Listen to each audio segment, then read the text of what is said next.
Bueno, seguimos entonces adelante, mis hermanos.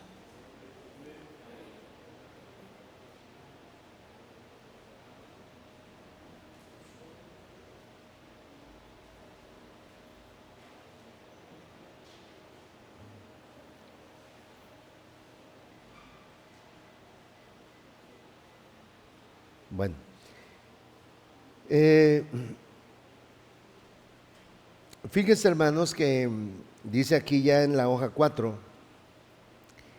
estas leyes positivas, misbot, incluyen honrar a los padres. Vean, otro tipo de ley: honrar a los padres, visitar a los enfermos y a los menesterosos, ser caritativos con los pobres y ayudar a quienes nos necesitan. El tema básico de la Torah es ama a tus semejantes como a ti mismo.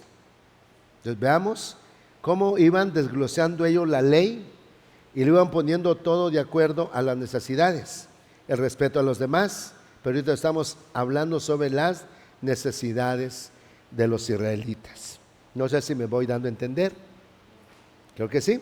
Bueno, edut significa testimonio o prueba o evidencia. Estas leyes incrementan la toma de conciencia cercana a Dios. Esto ya no es al prójimo, esto es ya personal. De sus obras por el nombre. Dan fe del dominio de Dios sobre el mundo. Tienen por propósito elevar al hombre a un nivel espiritual más alto y estimularlo a llevar una vida más pura y santa.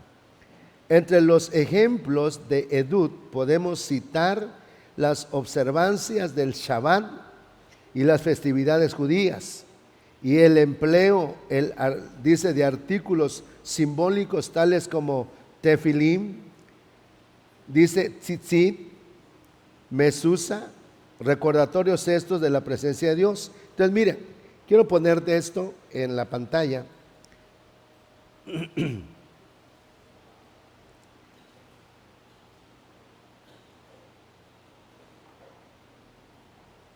Ellos tenían la responsabilidad, hermanos, dice aquí, de tener un buen testimonio.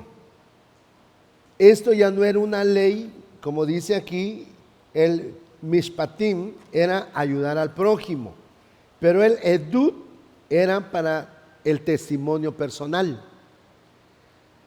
¿Cómo te explico? Para que la gente se diera cuenta del tipo de Dios que tenían.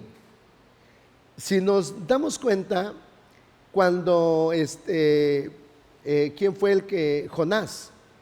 Cuando iban en el barco, dice que todos se pusieron de acuerdo con sus dioses.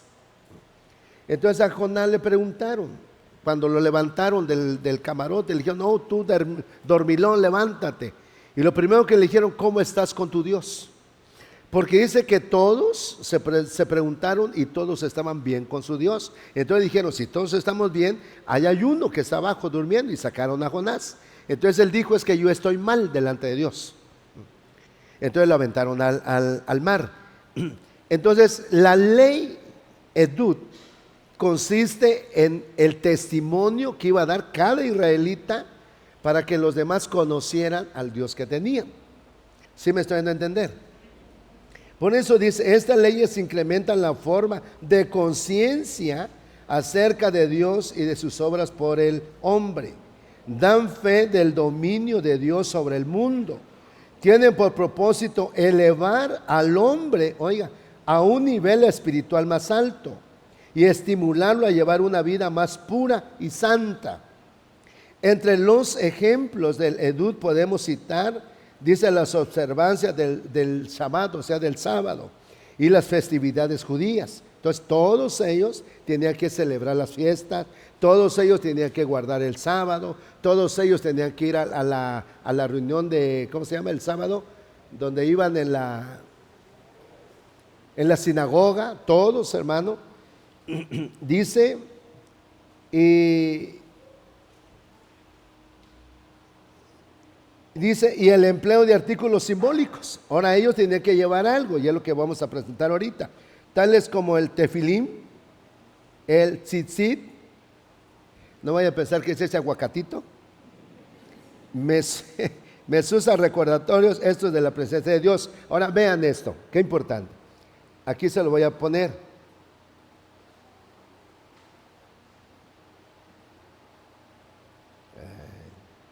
Entonces ahorita, espérenme tantito. Aquí estamos en las leyes judías y entonces entramos en esto. Miren, todo eso lo tenían que llevar ellos.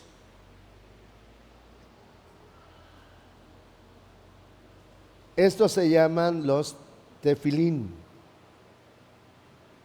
¿Se ve? Bueno. Entonces miren,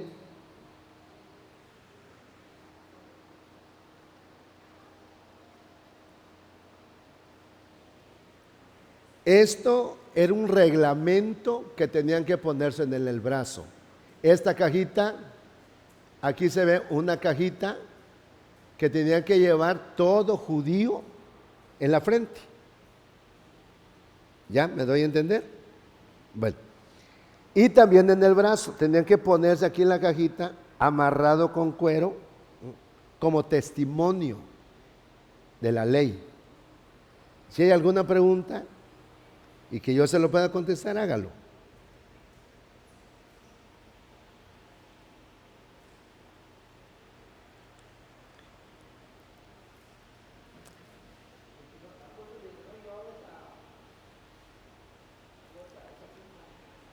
No daba testimonio del Dios que tenía.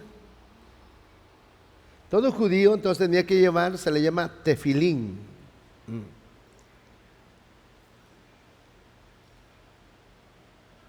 Entonces, ahora vean esto. ¿Qué llevaban en la cajita? Tenían una cajita de piel. Entonces agarraban, hermano, no ellos, sino los sacerdotes o los sabios que ahí dicen, y tenían que grabar unas citas de la Biblia. Por decir, grababan en una porción de piel una cita bíblica y lo metían en la cajita. Otra cita bíblica y lo metían en la cajita. Otra cita bíblica y lo metían en la cajita. Entonces, ya teniendo en la cajita de piel los textos de la Biblia, se lo amarraban en la cabeza. Pero no era amarrárselo por amarrárselo, hermano, sino que aquí nos dice cómo se amarraba. De esta manera, dónde tenía que ser el nudo, dónde tenía que ir la cajita. Entonces le llamaban tefilín.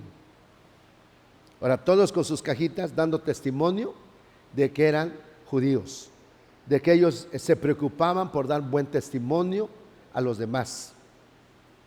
Entonces era tan respetada la ley de que ellos lo llevaban de esa manera. Ahora mira, no sé si se logra ver hasta dónde están.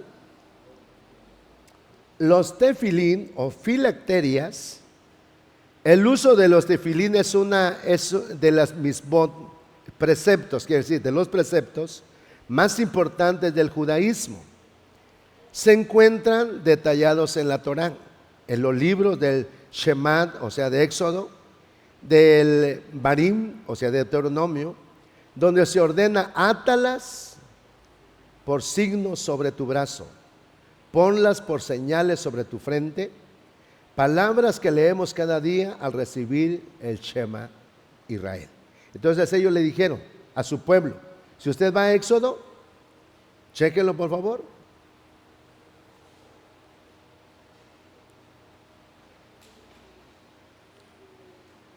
Y si tienes algún comentario por ahí, Freddy, también te lo voy a agradecer.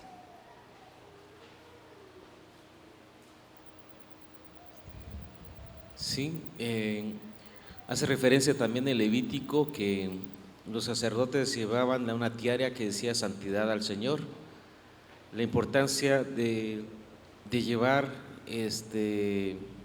sobre el lóbulo frontal, así aquí en la frente, donde los neurólogos dicen que a cierta edad se logra el razonamiento en el ser humano. El lóbulo frontal está el movimiento, las emociones, el razonamiento, la atención y el lenguaje. Entonces yo creo que no era por poner así nada más esas filacterías, sino que tenían un propósito. Ajá. Ahora a nivel espiritual nosotros pues es importante que estemos constantemente afectados en buena manera por la palabra en nuestra mente, para que nuestro razonamiento, nuestras emociones pues vayan mejorando y madurando. Sí, pero fíjate que al pueblo le dieron que tenía que llevar la palabra en su frente. Ahora los sacerdotes tenían que llevar sobre la gorrita, ¿cómo se le llama? La mitra. Tenía que llevar una placa de oro donde dijera santidad a Jehová. Quiere decir que sus pensamientos del sacerdote estaban en plena comunión con Dios, o estaban limpios para poder ministrar la presencia de Él. Pero en el pueblo del Señor dijo, bueno, ustedes van a llevar esto como testimonio de que guardan mi palabra, como testimonio de que me están dando a conocer. Entonces, si nos damos cuenta, ¿sí encontramos por ahí la cita? Jeremías 31:33. Con la casa de Israel después de aquellos días, dice Jehová, daré mi ley en su mente y la escribiré en su corazón, y yo seré a ellos por Dios y ellos me serán por pueblo. Bueno, entonces siempre vamos a encontrar un texto que nos enseña: enséñales a tus hijos cuando vayas en el camino, cuando estés en tu casa, antes de acostarte. Entonces, Deuteronomio 6:4. Y amarás a Jehová tu Dios de todo tu corazón y de toda tu alma y con todas tus fuerzas. Y estas palabras que yo te mando hoy estarán sobre tu corazón, y las repartirás a tus hijos y hablarás de ellas estando en tu casa y andando por el camino y al acostarte y cuando te levantes. Y las atarás como una señal en tu mano y estarán como frontales entre tus ojos. Y las escribirás en los postes de tu casa y en tus puertas. Qué hermoso, porque ahí dice, bueno, en tus puertas, cárgalos. Entonces empiezan los tefilín, sí. En el brazo, cuando vayas en el camino, habla palabra, palabra, palabra, palabra. Entonces tenemos un adversario que lo que menos quiere que hagamos es leer la palabra. No, hay quienes les pone sueño, hay quienes les pone cansancio, hay quienes les pone una mente distraída, a tal grado que no le demos el valor, el tiempo, la dedicación a la palabra. Entonces debemos de entender que tenemos un enemigo, pero sin embargo el Señor desde el Antiguo Testamento le dijo: yo quiero que tus hijos les hables de la palabra, llévalo en tu frente, llévalo en tu brazo, háblales a ellos, están acostados, háblale de la palabra. ¿Saben por qué en ocasiones tenemos algunas batallas perdidas? Porque no les hablamos a nuestros hijos de la palabra. ¿Qué debemos de hacer con nuestros hijos? Habla palabra, léele la Biblia. Si está pequeña la criatura, cuéntale una historia. Tenemos que apegarnos, hermano, a lo que dice el Señor. Háblale la palabra, háblale la palabra. Por lo tanto, entonces ellos llevaban la palabra en medio, dice aquí, de sus, ¿cómo dijo? Estarán como frontales Entre tus ojos, acá. Lleva la palabra en tu mente, lleva donde quiera que vayas. Entonces ellos se ponían la cajita, se lo amarraban y entonces daban testimonio de que estaban dando a conocer un Dios verdadero, hermano. Estaban dando a conocer al único Dios, y que tenían la palabra en su mente y también en su corazón. Por eso, cuando se ponían acá la cajita, tenía que ser al nivel del corazón. No tenían por qué ponérsela hasta acá, sino acá. Y creo que está en la figura, acá, ¿Por qué acá? Porque tiene que ser al mismo nivel del corazón. Cómo Dios dejó, hermano, bien explicado lo que su pueblo tenía que hacer. Entonces dice aquí,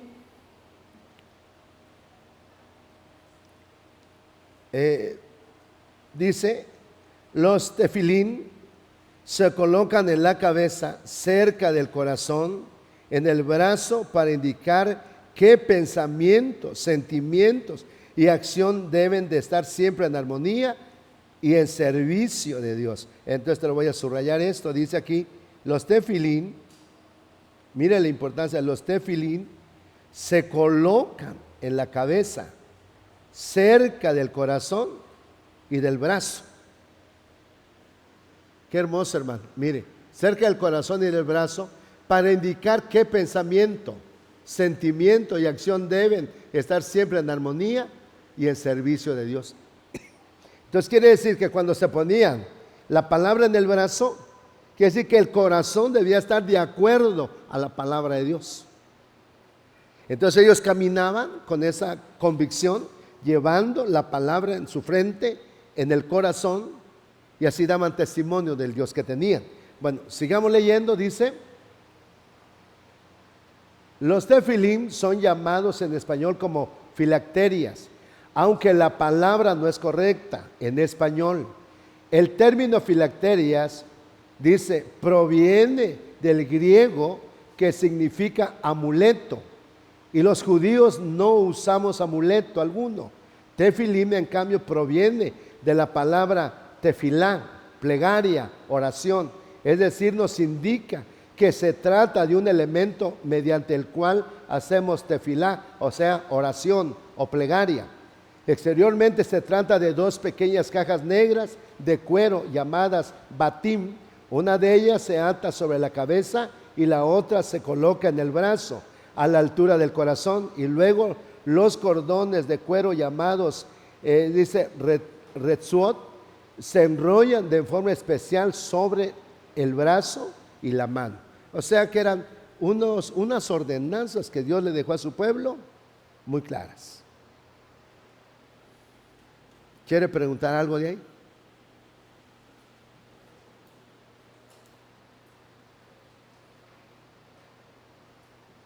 Por eso estamos leyendo de las leyes judías. ¿Eso lo usaban todos los días? ¿Era opcional o solo en el Shabbat? Todos los días. Sí. Así es. Sí, hermano, es que cuando dice la Biblia, háblales de mi palabra. Entonces, ¿qué tenía que hacer? Es que eso era generacional, hermana.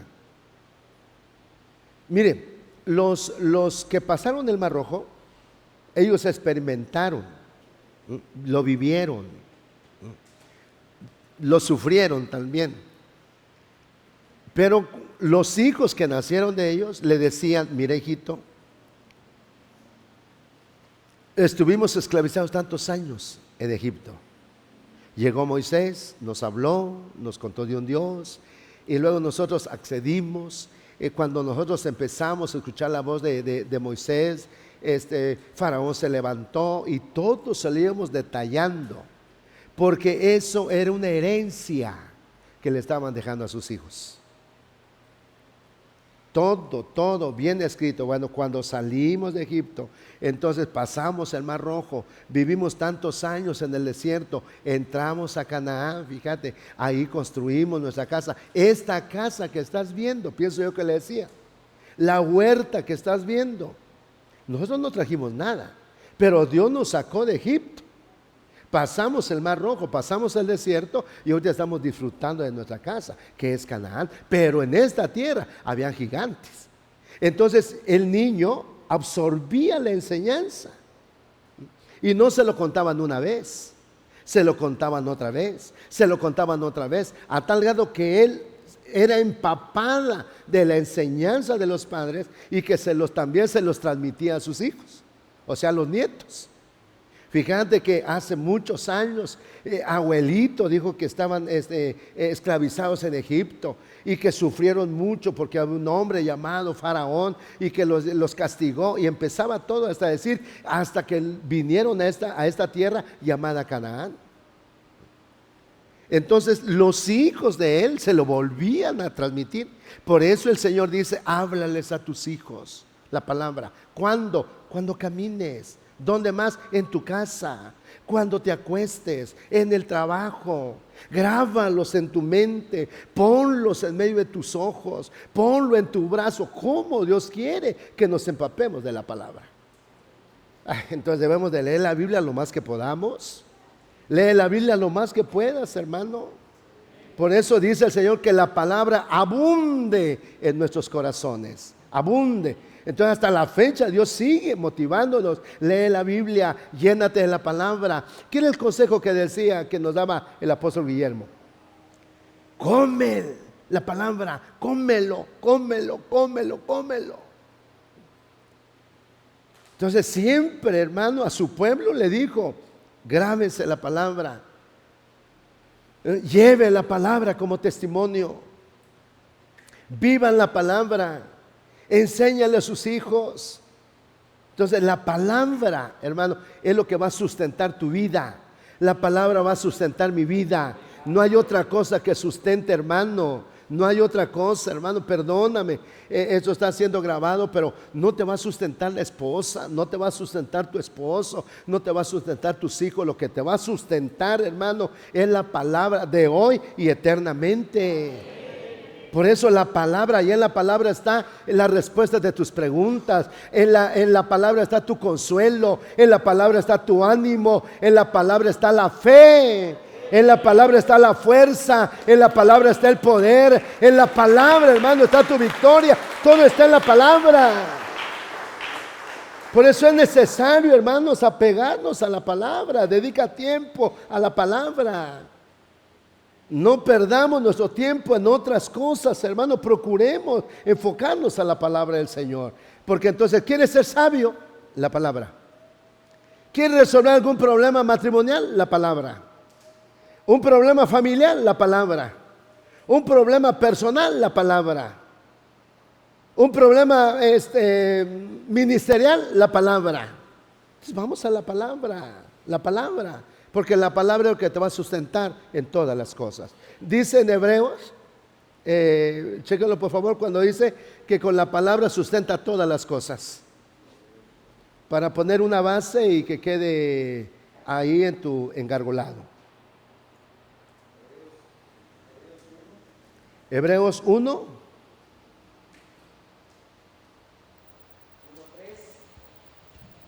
el cual siendo el resplandor de su gloria y la imagen misma de su sustancia, y quien sustenta todas las cosas con la palabra de su poder, habiendo efectuado la purificación de nuestros pecados por medio de sí mismo, se sentó a la diestra de la majestad en las alturas. Gloria a tu nombre. Aleluya. El cual dice, siendo el resplandor de su gloria y la imagen misma de su sustancia, y que sustenta todas las cosas con la palabra de su poder. Todas las cosas. Va a sustentar tu ministerio. ¿Quién va a sustentar tu ministerio? La palabra. ¿Quién va a sustentar tu privilegio? Sea el privilegio que tengas, maestro, músico, colaborador, predicador, cualquier, hermano, la palabra no te va a sustentar otra cosa. Por eso dice, sustenta todas las cosas. ¿Quién va a sustentar tu matrimonio? La palabra. Tu familia, la palabra. ¿Quién va a sustentar, hermano, la iglesia? La palabra. Por favor, comprendamos esto. La palabra va a sustentar todas las cosas. La palabra de su poder. Entonces no busquemos un sustento fuera cuando está dentro. Por eso es que la ley de los judíos, dentro de la ley le decía, tu hijo, háblale. Y era un mandamiento para ellos. ¿Y qué hacían? Hablarles. Se enojaban posiblemente algunos de los hijos, pero lo seguían hablando. Ahorita tenemos la bendición. Les he dicho en los hermanos de Ocosingo, cómprate tu bocina de esas pequeñas, cómprate tu USB que te grabe la Biblia en audio. Ponlo en una silla, no te digo en un buró, en una silla cerca de tu cabecera. Y en la noche préndelo. Duérmete escuchando palabra de Dios. Duérmete escuchando palabra de Dios. ¿Cuánto cuesta una bocina? 140. ¿El USB? ¿En cuánto nos lo deja a nosotros? Es que ya vende. 140 la bocina. El USB 120. 260. ¿Cuánto dijo? 180. 130. Ya le bajé 10 pesos. En 200 y fracción tienes tu bocina y escuchar tu Biblia en audio. Medítalo. Fíjate cómo se aprende. Tengo ahí mi Biblia en audio y cuando viajamos en el carro, en ocasiones lo pongo. Y cómo se va aprendiendo rápido, porque como que se te abre tu entendimiento más rápido, hermano. Vas escuchando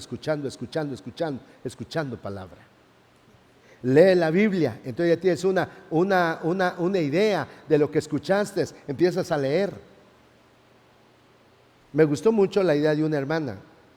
Dice: hermano, ¿será correcto de que escucho, dice, una historia infantil, bíblica?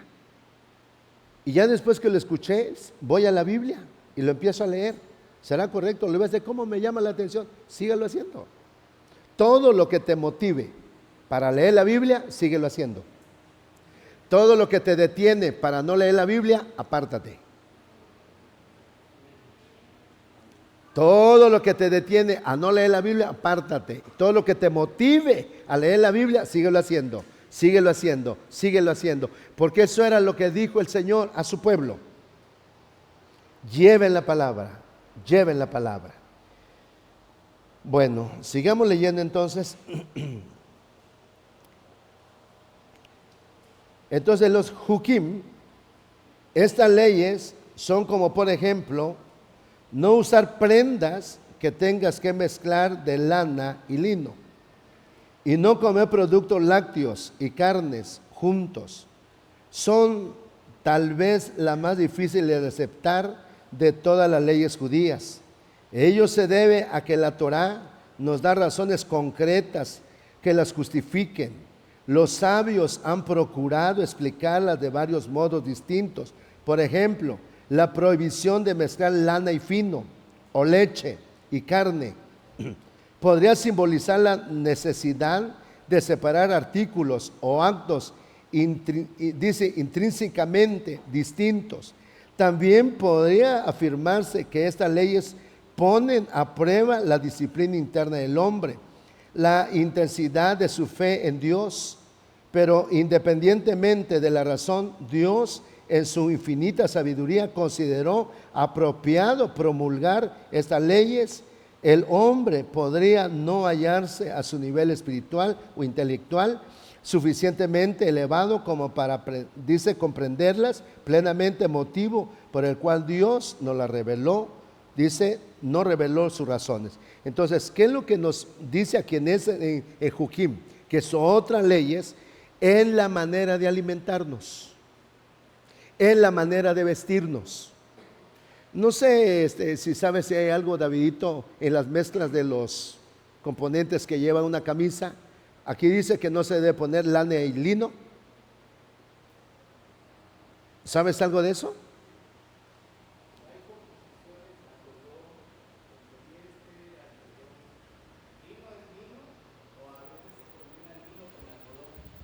Ajá. Sí. Hay algodón con lino, sí se puede combinar. Poliéster, algodón también se puede combinar. Y lana hay lana pura y hay lana con poliéster, pero es muy poca la combinación. Bueno, entonces miren, aquí los israelitas le dijeron, no mezclen las cosas. nada de eso. Entonces lo que dice ahí David, que eso es común en la ropa, pero los israelitas tenían una ley que decía, no estén mezclando. Lo que es lino, lino. Lo que es de material, es de material. Así se deben de vestir. ¿Perdón? Para no cambiar las propiedades. Porque el lino es una fibra natural que evita el mal olor. O sea, Ujú. se transpira con más facilidad y a la vez se evitan enfermedades. ¿Se mira qué? Enfermedades, porque el poliéster en su mayoría está hecho de petróleo.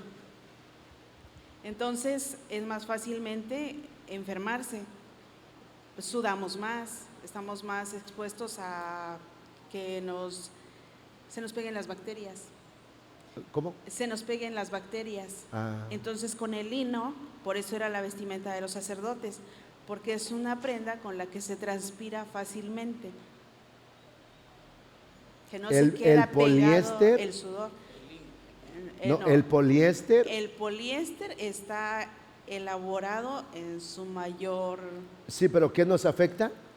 Nos puede afectar enfermedades en la piel, porque por eso también es más quemante la prenda, a diferencia de una prenda de algodón o de lino.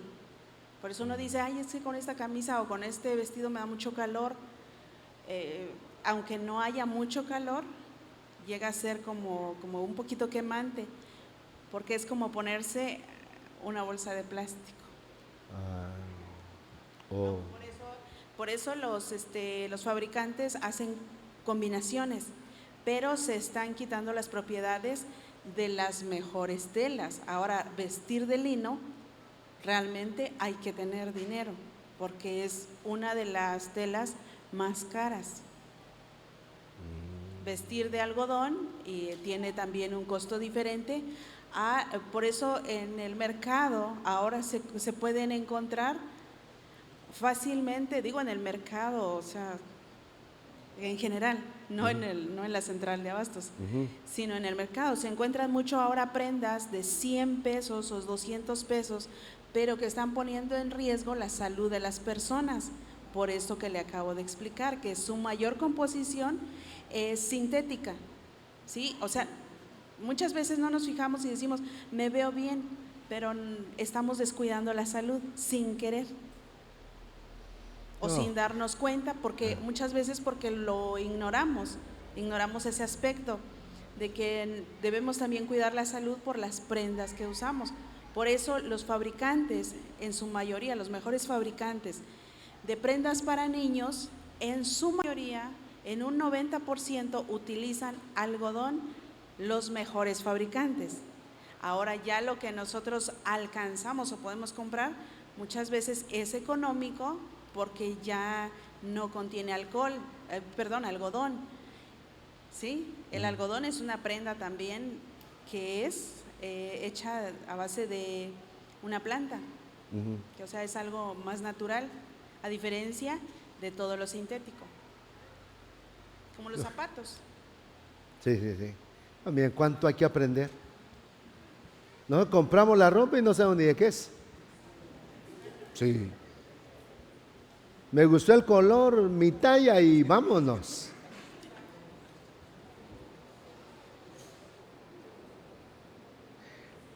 Estoy seguro que si le preguntamos ahorita, ¿qué tipo de tela es tu camisa? Saber.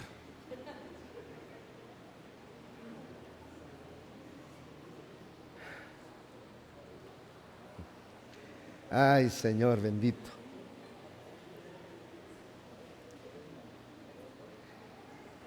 Sí, entonces, ¿qué cuidado tenía Dios para su pueblo?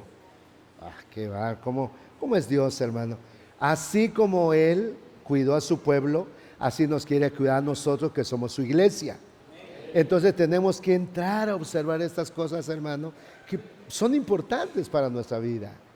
Son importantes. Y Dios quiera que de hoy en adelante, pues ya podamos comprar algo, hermano, una prenda de vestir que ya esté un poquito más, como dijera yo, que no nos vaya a dañar ahorita ya teniendo este conocimiento. Más natural. Y es que eso no comienza ahí, eso comienza de Génesis capítulo 1, que cada árbol dice, su fruto de acuerdo a su género. Entonces la naranja tenía que dar naranja, ¿no?, de acuerdo a su género. Pero entonces ya viene, hermano, el injerto. Entonces le quitan la propiedad, el injerto. Entonces dice el Señor, va a ser de acuerdo a su género. Entonces viene el hombre, cruza un animal, un asna, con un caballo, que ya no es su género. Entonces salió un animal híbrido, ya no se puede reproducir. Entonces de ahí, entonces, hermano, viene el hombre alterando, porque esa es su manera de pensar el hombre. Viene alterando lo que Dios estableció, lo saca de ese orden. Entonces aquí dice, la prohibición, dice, de mezclar lana y lino, o leche y carne. O tomas leche o comes carne, pero las dos cosas no, para ellos. No, ¿para qué se diga de un mexicano? Híjole. Deme tacos de longaniza, eso no, es mejor de res, de cabeza, de ojo, de lengua, de todo le mete. Y después de eso compra su Coca Light. Con eso se reduce toda la grasa que comí. No. Entonces por eso es que, miren los judíos cómo estaban de saludables en lo que comían, su comportamiento, cómo trataban a los demás, su manera de vestir, cómo Dios quería tener un pueblo único.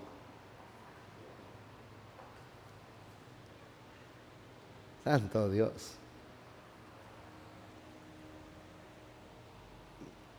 Bueno, entonces dice, propósitos de la ley, del judaísmo, aseguran el reconocimiento de Dios por el hombre, dice aquí, y su voluntad de depositar en él fe absoluta.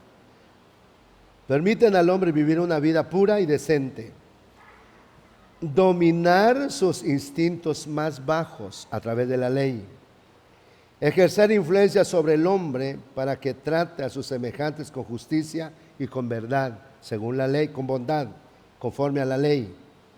Le recuerda que es un miembro de la nación judía y que tiene que dar el ejemplo ante los demás. Proporcionan nutrimento espiritual a su alma, como los alimentos proporcionan nutrimento físico al cuerpo. Entonces quisiera que veamos la vida de un judío. Es el siguiente párrafo. Yo le puse ahí, en el espacio que queda limpio, le puse la vida de un judío. No sé si tú quieres ponerle algo. Un judío realmente observante debe hacer gala de muchas cualidades personales distintivas. Dice aquí, debe mostrar interés especial en el bienestar de los demás y esforzarse por ayudar a los menesterosos. Debe evitar todo acto que podría causar daño físico, material, psicológico a sus semejantes, y en consecuencia debe ser muy cuidadoso tanto en sus actos como en sus observaciones. Siempre debe estar consciente de la presencia de Dios y recordar que mentir y engañar solo pueden perjudicarlo. Aunque nadie le sorprenda actuando de ese modo, Dios lo hará. Debe llevar una vida decente y familiar y ser un ejemplo de moralidad que dice que sus hijos y sus vecinos puedan imitar. Su estilo de vida debe impresionar a los demás, de modo, dice, tal que incluso los que no son vecinos puedan imitar su estilo de vida, debe impresionar a los demás. Dice de modo tal que incluso los no judíos, dice, admiren, dice, el modo de vida judío, Aquel que cumpla con estas normas será sin duda un buen judío. Entonces, ya tú puedes estudiarlo un poquito más en tu casa. La vida de un verdadero judío, su comportamiento, su vida moral, su vida espiritual, su forma de vestir, forma de alimentarse, su conducta, todo eso, hermano. Entonces, cuando viene la ley moral, cuando dice no codiciarás, es una ley moral, entonces se trata dentro de uno. Los alimentos para el cuerpo, la conducta que reflejemos que tenemos un Dios verdadero. Entonces, para ser un verdadero judío, tenía que cumplir todas estas normas que acabamos de leer. ¿Seguimos? Santo Dios, faltan nada más 5 minutos y vamos ya a la comida. La terminología hebreo-judío, bueno, según la tradición, los orígenes del judaísmo se remontan desde Abraham, llamado el primer hebreo del hebreo, Ibri, el que viene del otro lado. Ya si usted investiga esta palabra, usted no lo va a encontrar en el hebreo, Ibri, no lo va a encontrar. Pero si usted va a investigar en otras fuentes de investigación, pues en un diccionario, usted se va a dar cuenta que Abraham significa el que viene del otro lado. Viene del otro lado.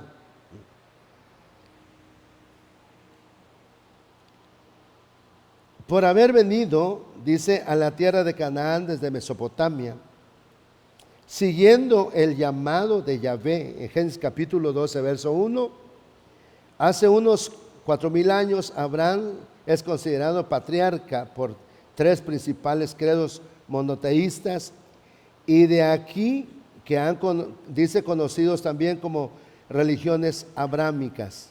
Entonces nada más quiero decirte, investiga Hebreos capítulo 12, verso 1, ya en tu casa, ahorita no, hermano, y te vas buscando cuando dice la primera palabra del verso 1, no sé si alguien lo tiene y tiene también su diccionario, el Strong.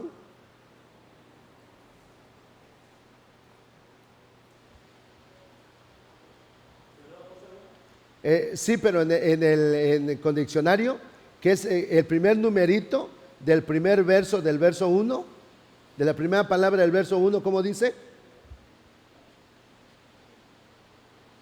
A ver si él me entendió, Freddy.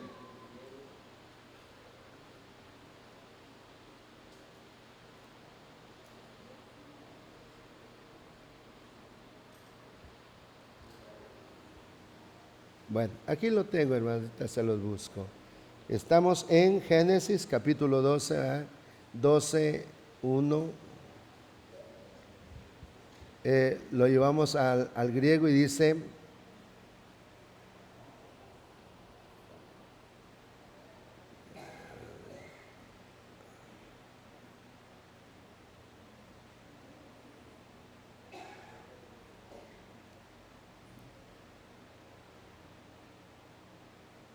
entonces miren, les voy a decir esto.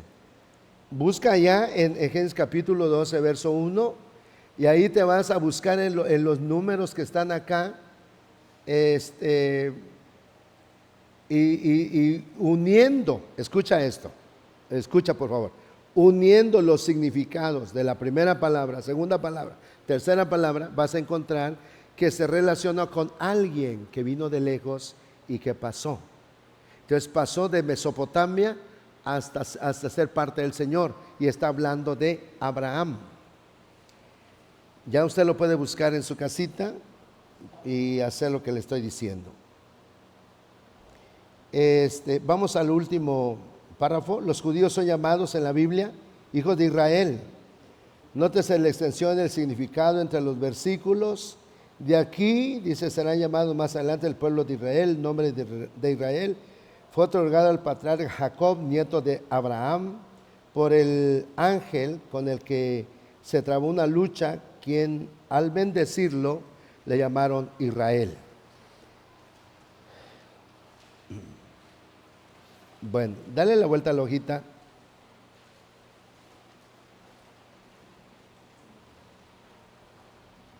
fundamento del judaísmo. Estos son algunos de los principios sobre los que dice se basa la religión judía o que los caracterizan.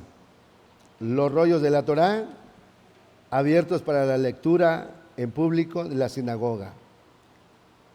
Dice aquí, el judaísmo venera el Tanaj o el Antiguo Testamento. Leamos el siguiente párrafo. La Torá es la fuente primera de los 7 preceptos morales básicos que obligan a todo ser humano. Como tal, los 7 preceptos de los hijos de Noé. En Génesis capítulo 1, verso 7 vas a encontrar esto. Los 613 preceptos religiosos que obligan a los judíos. Los 365 que imponen, dice, abstenerse de acción. 1 por cada día del año. Los 248 preceptos que obligan positivamente a hacer 1 por cada día, por cada parte del cuerpo. Note esto, hermano, esto al estar investigando me llamó mucho la atención. Tenemos 248, ¿cómo se le llama, Freddy? Búscalo, por favor. Son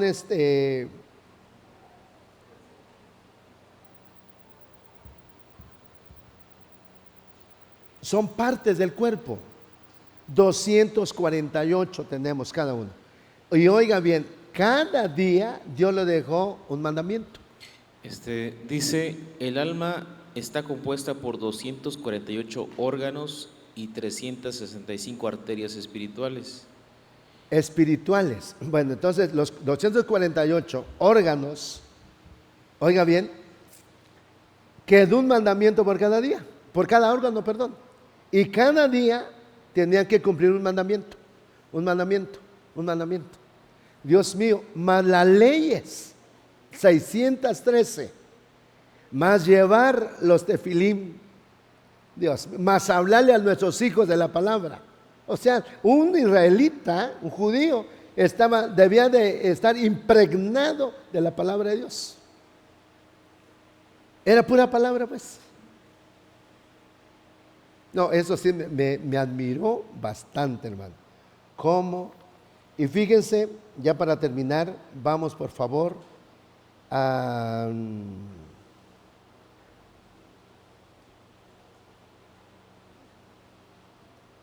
donde dice la plegaria más solemne de la religión judía, no sé si ya lo encontró, dice que plasma la esencia misma de la creencia monoteísta, aparece en el 5º y último libro de la Torá. Oye Israel, Yahvé es vuestro Dios.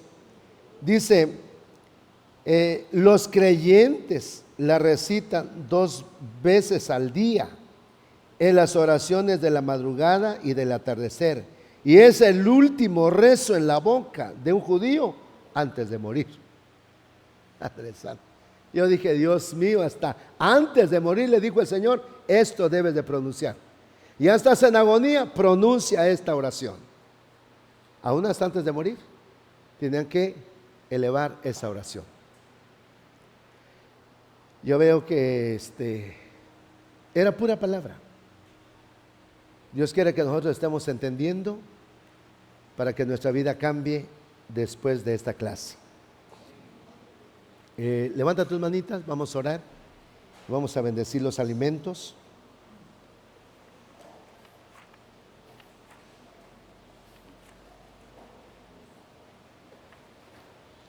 Y vamos a tocar, si Dios permite, las fiestas. Vamos a hablar de una fiesta tan siquiera para que nos vayamos bendecidos con esa fiesta.